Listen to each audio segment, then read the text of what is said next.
सभी को नमस्कार। ऐसे बहुत से टॉपिक ऐसे होते हैं जो अलग अलग सालों में पूछे जाते हैं। फॉर एग्जांपल ये वाला जो टॉपिक है आईसीसी एंड आईसीजे वाला, यानी international court of justice and international criminal court, इस टॉपिक को पूछा नहीं गया है पिछले 2-3 सालों से। तो मुझे ऐसा लगता है कि इसकी संभावना है पूछने की। ठीक है, तो हम लोग इसमें जो ज़रूरी इन्फॉर्मेशन है उसको समझने की कोशिश करेंगे। देखो, इसका कॉन्टेक्स्ट ये है कि इंटरनेशनल कोर्ट ऑफ जस्टिस जो है काफ़ी टाइम से चर्चा में रहता है। फ़िलहाल के लिए साउथ अफ्रीका ने इज़राइल के ऊपर एक केस लेकर गए हैं आईसीजे पे कि they are indulging into genocide which is against the United Nations convention against genocide, है ना। तो हम लोग इसमें बस ये जानने की कोशिश करेंगे कि आईसीजे के ऊपर कोई क्वेश्चन आ जाएगा तो हम लोग कैसे उसको सॉल्व करेंगे। जो हमारे समझने की जानकारी है वो ये है कि जो मेंबर्स यूनाइटेड नेशंस के मेंबर हैं, जो कंट्रीज़, वही आईसीजे में अपने केसेस लेकर जा सकते हैं। फॉर एग्जांपल यूनाइटेड नेशंस के कितने मेंबर हैं? 193 मेंबर हैं। ठीक है, तो मेंबर की बात कर रहे हैं तो 2-3 चीज़ें और जान लीजिए। वर्ल्ड बैंक के कितने मेंबर हैं? 189 मेंबर्स हैं। एंड डब्ल्यूटीओ के कितने मेंबर हैं? 164 मेंबर्स हैं। इसके ऊपर क्वेश्चन में ऑप्शंस में आ जाएगा और हम लोगों से गड़बड़ हो जाती है। तो मेंबर वाला मैटर क्लियर हो गया। अब दूसरी बात करते हैं। अब देखो, आईसीजे की जब हम बात करते हैं ना, तो इसमें ये रहता है कि जो कंट्रीज़ यूनाइटेड नेशंस के मेंबर हैं उन्हीं का केस जो है इसके पास जा सकता है, because it is a dispute resolution body. एक बात हमेशा ध्यान रखिएगा, जब डिस्प्यूट रिजोल्यूशन का मतलब क्या हो जाता है कि दोनों लोग अपनी सहमति से इस बॉडी के पास जाते हैं, और जब सहमति से जाते हैं तो ये बॉडी जो भी वर्डिक्ट देती है वो वर्डिक्ट उनके ऊपर मान्य होता है।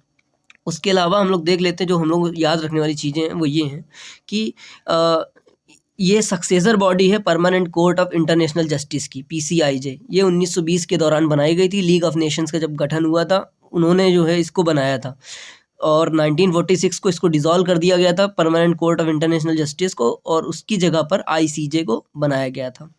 अब हम लोगों ने इसका गठन देख लिया। अब इसमें क्या रहेगा, ऑप्शंस में ऐसे लिख के आएगा कि it is a permanent like one of the main organs of United Nations, ऐसे लिख करके आएगा। तो ये बात सच है, ठीक है। It is one of the 6 main organs of United Nations.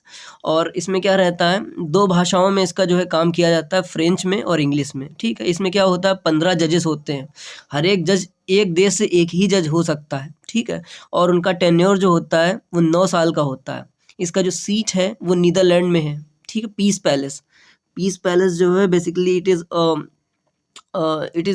Property of Dale Carnegie Foundation, that is not needed here right now.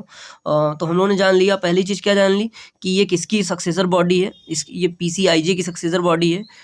इसमें कुल कितने मेंबर हैं वो हम लोगों ने जान लिया। फिर हम लोगों ने जान लिया कि इसमें कितने जजेस होते हैं। 15 जजेस होते हैं, 9 साल का टेन्योर होता है। अब देखो, इसके 2 फंक्शंस होते हैं। पहला फंक्शन इसका ये होता है कि 2 देश अपना कोई इश्यू लेकर, डिस्प्यूट लेकर के इसके पास जाते हैं और उसके ऊपर इसका वर्डिक्ट आता है, ठीक है। ये हो गया एक काम। दूसरा काम इसका ये हो गया कि यूनाइटेड नेशंस की जो स्पेसिफिक बॉडीज़ हैं, एजेंसीज़ हैं, वो इंटरनेशनल कोर्ट ऑफ जस्टिस के ऊपर अपना सलाह मांगती हैं, एडवाइजरीज मांगती हैं, है ना। कोई मतलब यानी कि सबकी एडवाइजरी जो है सबमिट हो जाए, ये ज़रूरी नहीं होता है। तो और बातें समझ लेते हैं हम लोग। ICJ only deals states not individuals. अब हम लोगों से कभी ये पूछा जाएगा, ऑप्शंस में पक्का लिख के आएगा कि इंटरनेशनल क्रिमिनल कोर्ट और इंटरनेशनल कोर्ट ऑफ जस्टिस में क्या डिफरेंस है। डिफरेंस ये है कि इंटरनेशनल कोर्ट ऑफ जस्टिस जो है वो परमानेंट बॉडी है, वो परमानेंट बॉडी है, और इंटरनेशनल क्रिमिनल कोर्ट जो है वो इंडिविजुअल्स को प्रोसिक्यूट करता है। और जो इंटरनेशनल कोर्ट ऑफ जस्टिस है, ये जस्टिस कैसा देता है, हमेशा ये अगर आपके दिमाग में रहेगा कि ये डिस्प्यूट रेजोल्यूशन की बॉडी है।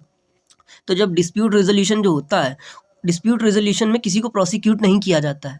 पहली चीज़ ये, फाइन लगाया जाता है उसके ऊपर, लेकिन प्रोसिक्यूशन नहीं किया जाता। जैसे कि इंटरनेशनल कोर्ट ऑफ जस्टिस में क्या होता है, इंडिविजुअल्स को प्रोसिक्यूट किया जाता है। आईसीसी वो इन्वेस्टिगेट करती है मैटर को, ठीक है। लेकिन आईसीजे जो है वो मैटर्स को इन्वेस्टिगेट नहीं करता है, ना ही इसके पास कोई ऐसी पावर है। ये डिस्प्यूट रेजोल्यूशन की बॉडी, इसका मतलब क्या है, ये रिकॉग्नाइज करती है कि जो सॉवरेन कंट्रीज हैं, they have ability to solve their own disputes, but they are coming here after the consensus. मतलब 2 पार्टीज जो है सहमति बनाकर इसके पास जाते हैं, ठीक है।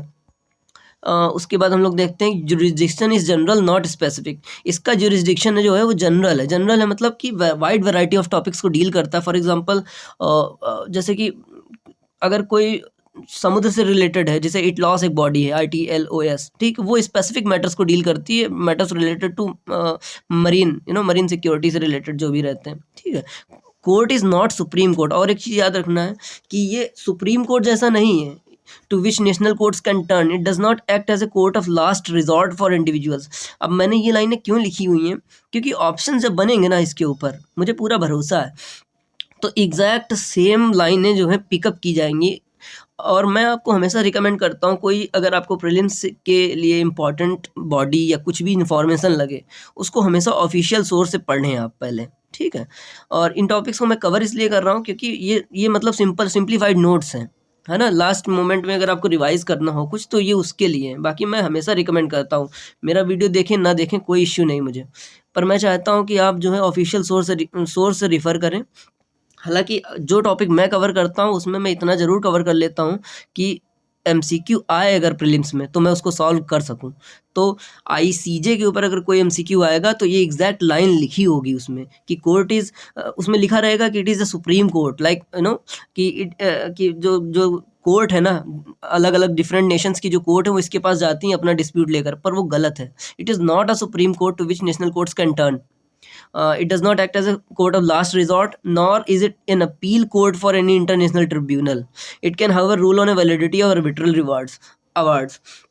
Can not deal with the dispute on its own. अब ये एक इंपॉर्टेंट लाइन है कि ये सुओ मोटो एक्शन नहीं लेती है, ध्यान रखना। लोग इसके पास चल कर जाते हैं कंसेंसस के साथ में। Neither it is permitted under its statute to investigate. Are decisions of the court binding. Decision जो होते हैं कोर्ट के वो बाइंडिंग होते हैं। And judgements are final without appeal. Decisions binding होते हैं, क्यों? इसको आप कैसे याद रखेंगे उस समय? ऐसे याद रखिए कि ये जो है हम लोग सहमति के साथ यहाँ पर जाती हैं। डिस्प्यूट रेजोल्यूशन की बॉडी है और दोनों पार्टी जो होती हैं, जो भी पार्टी जाती हैं, वो सहमत होती हैं कि हम भाई इनके पास जा रहे हैं अपना प्रॉब्लम सॉल्व करवाने के लिए। तो जब हम सहमति के साथ जा रहे हैं तो वो व्यक्ति जो भी वर्डिक्ट देगा उस पे आपको जो है मानना पड़ेगा। So it is a binding in nature.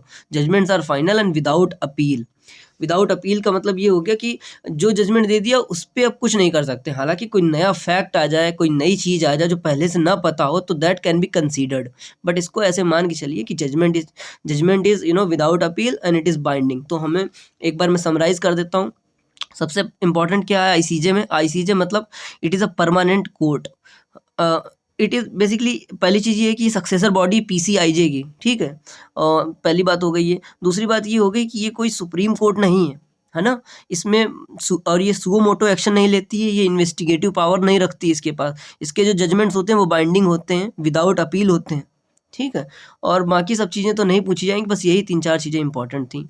तो होप इट हेल्प्स। बाकी मैं ये कंटेंट डिस्क्रिप्शन में डाल दूंगा, आप लोग वहाँ से भी देख सकते हो। धन्यवाद।